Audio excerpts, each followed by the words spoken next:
SGIE. Mana? D ada N C O C W dan C.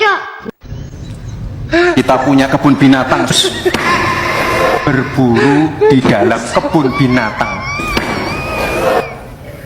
Kita ingin memperluas kebun binatangnya. Kita tanami, binatangnya kita gemukkan.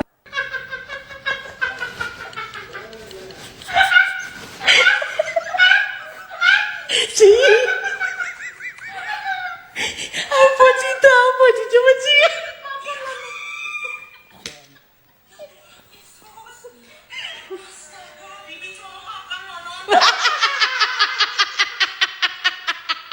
Pertanyaan saya, apa perasaan Bapak ketika mendengar bahwa ada pelanggaran etika di situ?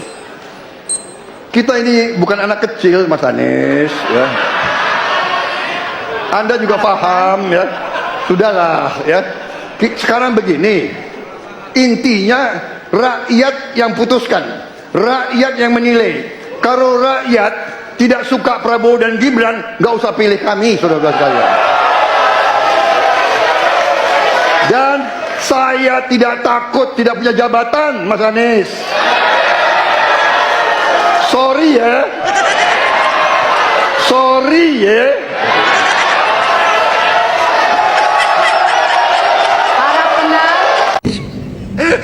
Pak Prabowo. Pak Prabowo nggak ada, Mas. Wow. Bang Haji. Beneran, Bang. Wow. Tenang saja Pak Prabowo. Pak Prabowo nggak ada, Mas. Kalau nggak percaya, Mas Gibran kesini deh. Saya sudah ada di sini. Pak Prabowo, tenang saja Pak, tenang. Ada ono di sini Pak, ada ono. Apa cerita apa coba sih?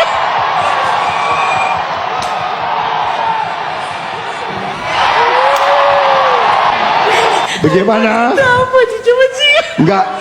Nggak salah pilihan aku. Paten enggak? Bentar loh bos, ada Pak Browo nih Pak Browo. Bentar, minta dukungannya nih Pak Browo. Bentar loh bos, bentar bos. Sibuk kali bos nih, bentar. Kita punya kebun binatang, berburu di dalam kebun binatang. Kita ingin memperluas kebun binatangnya. Kita tanami, binatangnya kita gemukkan. Pak Prabowo. Pak Prabowo nggak ada, Mas. Wow. Bang Haji. Beneran, Bang. Wow. Tenang saja Pak Prabowo. Pak Prabowo nggak ada, Mas. Kalau nggak percaya, Mas Gibran kesini deh. Saya sudah ada di sini.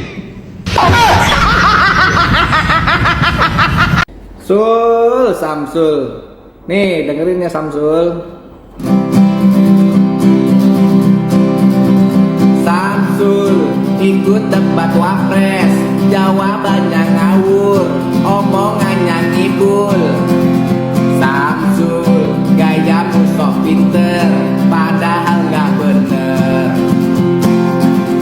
Asal kritis, to SGIE,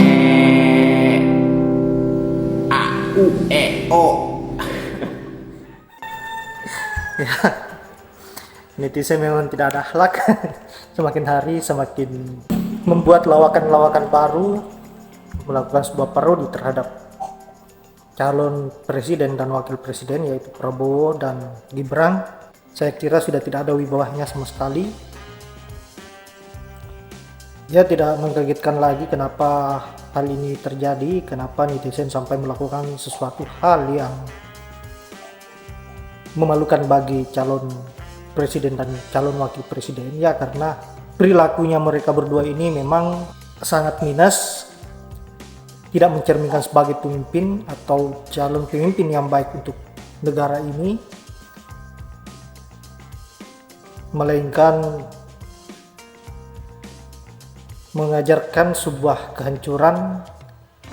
Kita lihat saja bagaimana proses Gibran hingga sampai bisa melenggang menjadi calon wakil presiden. Saya kira kita tidak buta.